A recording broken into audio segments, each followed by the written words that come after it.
ఇవన్నీ ఉతకడం ఒక ఎత్తు అయితే వీటిని ఎండేయటం ఒక ఎత్తు. దండాలేమో చాలా ఒక్కరోజే ఉతికితే.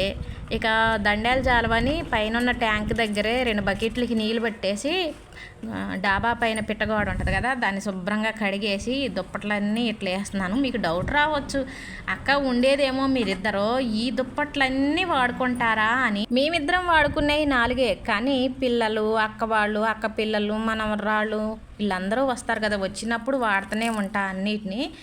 ఇక వాడిని అన్నీ అట్లా పక్కన పెట్టేస్తా. ఇట్లా నెలకొకసారి ఉతుకుతా. ఇక దుప్పట్లు, బెడ్షీట్లు కొద్ది నయమే, కానీ ఇగోండి ఈ రగ్గులు చూసారా, వీటిని ఉతకటం కష్టమే, జాడీయటం కష్టమే, కానీ చలికాలంలో వేసుకోవటానికి మట్టికి భలే ఉంటాయి. కానీ ఇలా ఉతికేటప్పుడు మాత్రం కష్టంగా ఉంటాయి అన్నమాట. ఇక్కడ ఎక్కడ ప్లేస్ దొరికితే అక్కడ మొత్తాన్ని ఆరేసాను అనమాట. అమ్మయ్య, చాలా పెద్ద పని అయిపోయింది అన్నమాట ఈరోజు మాత్రం.